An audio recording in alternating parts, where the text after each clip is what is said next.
So, after a very long convention weekend, I am now back at my house and I now get to talk about a dude that experiences no pain while I am sitting here feeling all of the effects of the convention.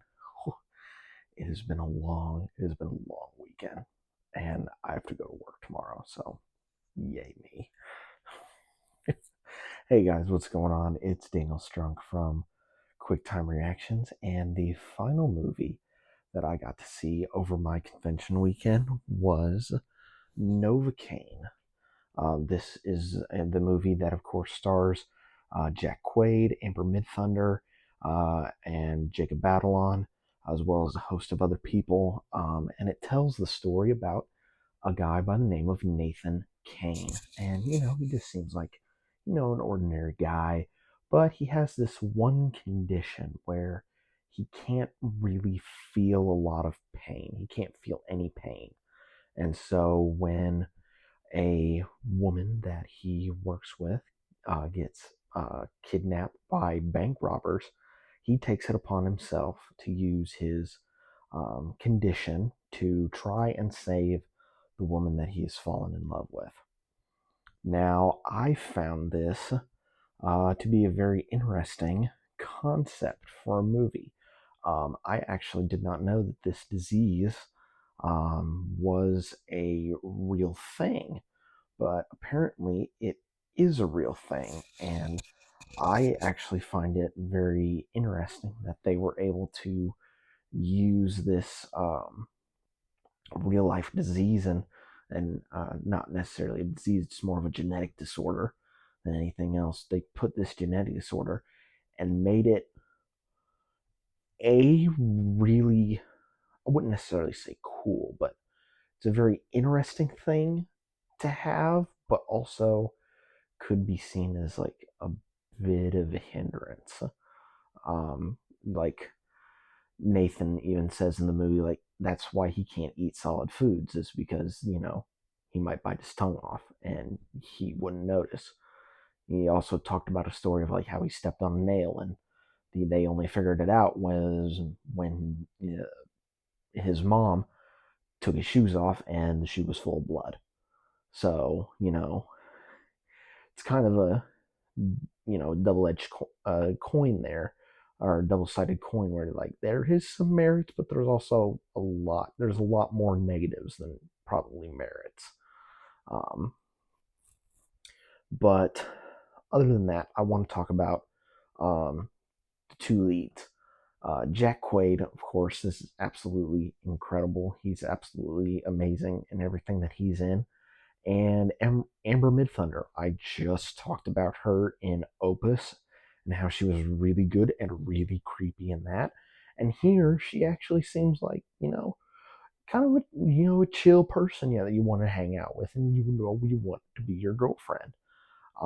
So I found that was a very interesting aspect. It was like, you know, this date really changed Nathan and made him feel like, oh, there can be, you know, something in my life that can, that I can feel, that I can have. And once that's taken away from him, he fights to, protect that, which I found very, very interesting. Dan Burke and Robert Olson were the two directors, and I think they did a really good job of helming the action in this movie. It was really, really well shot. There were a lot of cuts, but it's one of those instances where um, the cuts don't necessarily like jar you out of the situation. It's just like um, it's just I think the cuts feel like more natural in a way. It's like we're cutting to a different angle or a different perspective from the not only the robbery but also exploring the spaces and stuff where Kane is fighting all of these guys. And that's another thing that I wanted to talk about. The fight scenes in this are really, really good and really, really creative. The way that they're able to um, show him like not be affected by pain, like For instance, I can talk about these because they were in the trailers when he has the arrow in his leg and the guy's just shimmying in and around and he has to fake being in pain. Like, that's pretty creative. Let's see, the other one where he punches the glass and he has the glass in his knuckles and he punches the really big guy. I thought that was really, really creative as well. Um, there is a twist, I would say, towards the midpoint of the film where something about a certain character is revealed and all of the things just click. They just click into place. And I found that to be very, very interesting. Who was it? I think it was John Campia. He posted his review about it where it was like, it's fun, it's like a very interesting movie, but there's not really much to it after that. And I think this movie really hinges on if you like the twist.